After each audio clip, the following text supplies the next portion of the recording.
The impact of the war on Sierra Leoneans, when you look at the level of harm that was done to civilians, the cutting off of the arms and legs of civilians, it's a very sad thing. And as First Lady, I want to say that I still don't see the connection of how he could be held responsible for those things done in Sierra Leone when they were actually done by Sierra Leonean armed forces. I'm sorry that things happened the way they did in Sierra Leone, but it's hard to be responsible for rape in Liberia and someone gets raped in Sierra Leone. And these are some of the issues, rape and torture, that he was not personally involved with. As a layperson sitting outside and watching the trial, I didn't see that clear indication without a reasonable doubt that this person was involved. I don't think he should be held responsible for problems in Sierra Leone. However, if you talk about the crisis in Liberia, for which he was head of, then that's a different story. Our country has gone through a very difficult process. There is still much left to be done. Our country is still not reconciled. I do not think a war crimes code for Liberia will be the best thing. We are a very small country made up of less than maybe 4 million persons. And the interrelatedness of the families are so tight. If you drag one person to court, the families that are attached, it will just have a ripple effect. Of course, the war didn't come out of the sky. There were shortfalls in previous governments that created a platform that people felt they had no other option, and it escalated in what we had. And whether you were involved fully in arranging the war, whether you sat on the side and say, hey, I'm not a part of what's going on, we've all played a role somehow. And I think we should just leave it where it is and move forward. How do you ensure that whether you live here or whether you live somewhere else, there's safe drinking water and there's electricity and that there are jobs? I think that's where our energies need to be.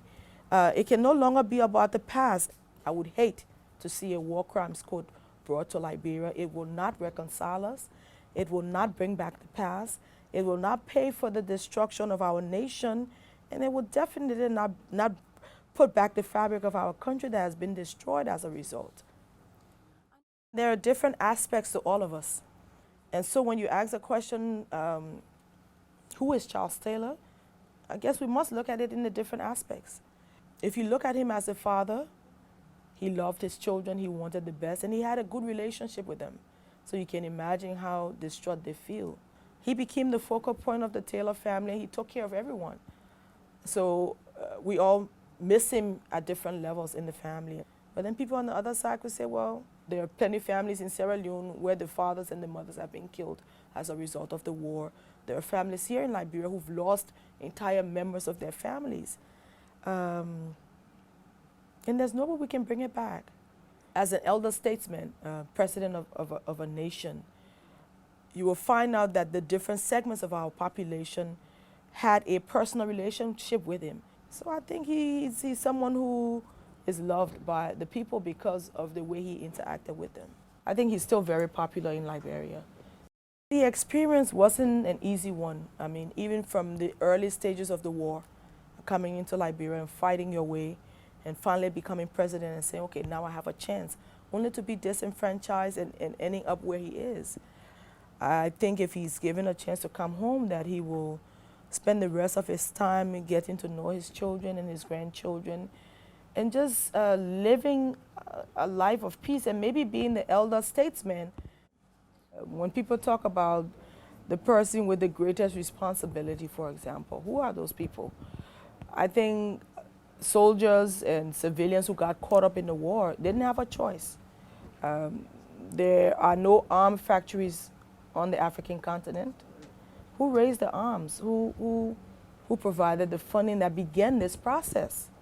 A lot of them are in Western countries around the world, some here at home, that have now become the darlings of the West, and some of them are not even being questioned on the roles that they play. However, This is where we are. We now have the first African head of state indicted and taken to The Hague, and that will forever remain a part of the Liberian history. If this was something right or fair or equitable, I guess history will judge it.